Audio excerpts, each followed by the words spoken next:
Hi, it's BK here from BK Gold Detecting, and what a miserable day it is here on the Victorian goldfields. No hope of detecting whatsoever. And as for Eliza and Cody, they're not silly. They're sitting in the warm van inside in the dry.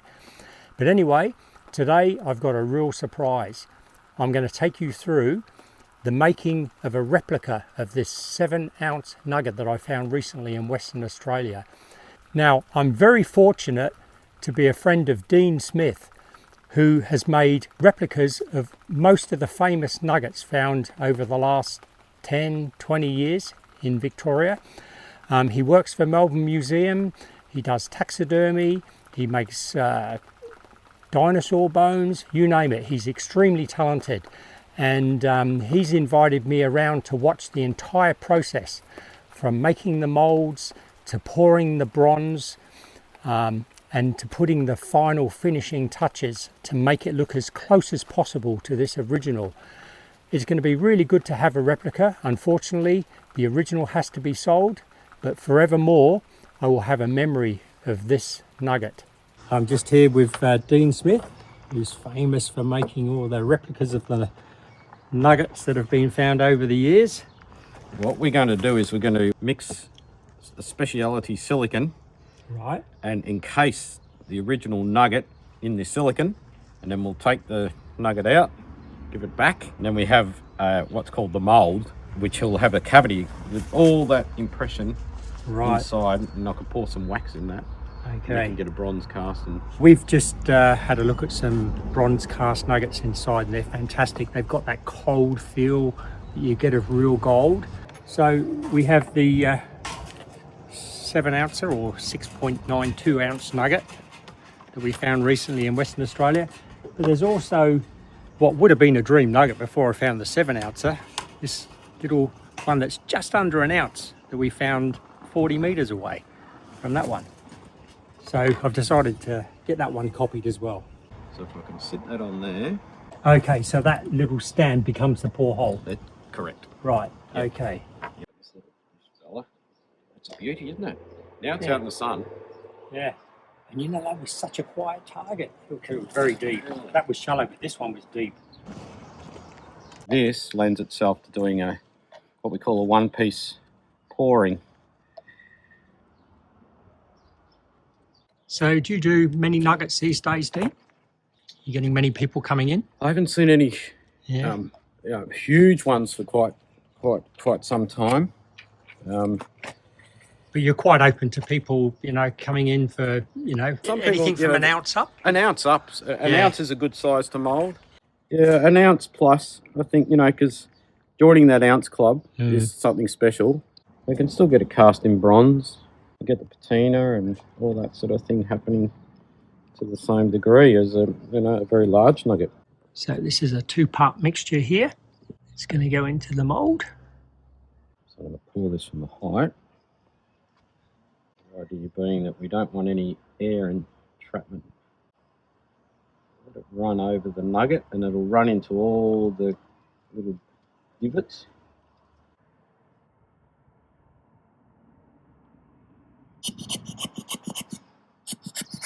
It's just popping any air bubbles. Right. When you first got into making the gold nuggets, was that through Melbourne Museum? Did they ask you to do it? Yes. Well, I started at the Melbourne Museum in the early 80s. Right. And there were some very significant gold nuggets found then. And I was, lucky enough to mould some of those as part of my role at the museum.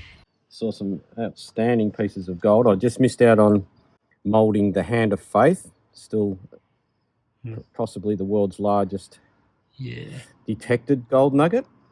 Okay, so that's going to be curing now. Yeah. When I'm doing proper big moulds and I've got a lot of time, we make fiberglass jackets, all that sort of stuff. Just a quick look at some of the gold replicas that Dean's made over the years. There's a few there that I recognise. I remember this one here, Ballarat 177 ounce. Dean's been fortunate enough to have been working at Melbourne Museum and had the opportunity to make replicas of some of the most famous nuggets ever.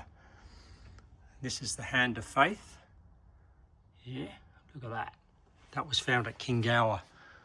Amazing. It's all set now. Yeah, And that will be the pour hole up the that top will be there. the pour hole. Right. Like I said, when we're finished with the pouring, Yeah. because I'm going to just about take an image of this Yeah. now. Yeah. Sometimes I'll put a plug in there of silicon, and you can work that out. But I think it's once the bronze is done, we etch it out with the Dremel. Right. Okay. So that we do the magic trick, and the gold nugget disappears. Is it? Everyone was saying to me, "What? You're going to leave your gold nugget with someone?" Well, I'll tell you this. I did have someone come with a suitcase and a $1.2 million nugget, and they left it and said, I'll come back in a couple of hours. So as you can see, it's all just popping away from All right. there. Yeah. What I might do is make a little cut in the silicon on this side, because I know it's longer down that way, just so we can get our fingers in there, but not touch the nugget, of course.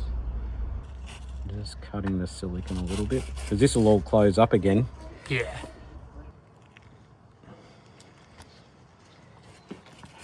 And Wow. look at that. Look at that. What else? Cleaned it up a bit too. Beautiful. So that now is what we call the mould. So you can Right. see it's hollow, pour wax in there, and we've got that option to do lost wax casting basically in the bronze. Right. I think it's got character. Because it came out of an ironstone reef up against the quartz Yep. possibly, and it's still got that ironstone Yeah. reefing there, you know, Yeah. and that's the whole story of the nugget. But look at the patina on that. I mean, It's, that's yeah, like this beautiful. sunshine's amazing. Because of the darkness of that ironstone, just really sets it off too, doesn't it? It does. And the patina is the red soil Yes. that it's been sitting in for Yeah. moving around for eons. The mould is warmed up slightly. And then the molten wax is slowly poured into the mould. Not right to the top at this stage, just a little bit. Swirl it around a bit to make sure it gets into all the little nooks and crannies of the gold.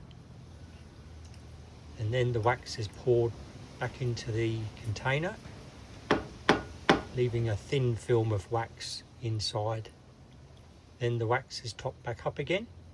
A few taps just to make sure there's no air bubbles. And I think we're just about there. Dean, what do you reckon? We let that cool down before opening the mould, and that's the wax master pour. Dean, the process for the bronze casting, could you just maybe explain the process a bit for me? You saw the wax being poured into the mould? Yeah. Yeah. Yeah. So we have our silicon mould. Right. We've poured the wax into that silicon mould. Right. And then I've given that wax to Phil at the bronze, in his bronze foundry. Right. And he coats that with umpteen layers of different medium Yeah. over that wax, Yeah. and that sets hard. Yeah. And then he remelts that wax out, and you end up Right. with a cavity that the bronze Okay. can be poured straight into. Yeah. And then we've gilded that bronze. Right. So we've got a base to start. The gold's not patinaed yet. Yeah. So some of Victorian gold looks very much like that Yes, straight I've out. noticed that. Yeah, But the Western Western Australia- Australian's got more of Yeah. a sort of a reddish It tinge. does. And when we put that patina in, that Yeah. will change the colour of that. Yeah. And then we can come in with some brushes. And I've got some medium Yeah. and crushed ironstone Yeah. from WA. Yeah. Oh wow. And we'll paint that in, and we'll get that patina and the ironstone in every little nook and cranny. Yeah. Excellent. Well Get it done. as close as we Good. can. Yeah. Ironstone. So here we've got some ochre from WA that's been crushed that the Dean will different- use. The different colour ochres that Right. you see, really quite rich red, which is the sticky Yeah. red clay it's in, Yeah. or can be. Okay. Here we go. So Dean, you said you're going to work on those darker areas first Darker there. areas. So Right. I'm just going to, this is some ochre from the area that's been crushed. That becomes the paint medium. Right. And as that dries, it can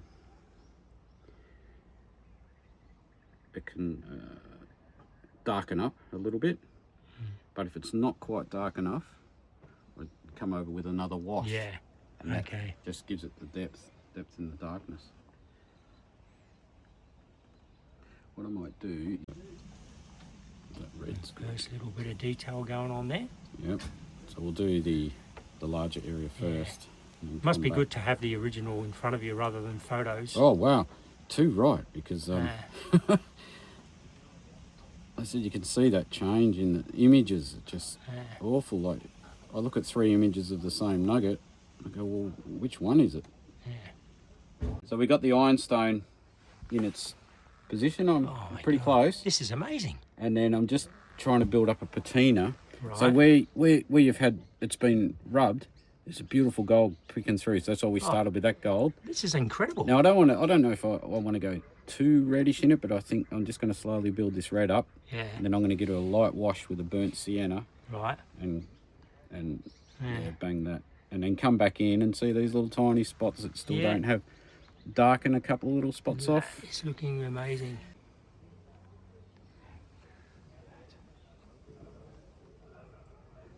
A red ochre on there. Dean's just doing some finishing touches here. Look at this.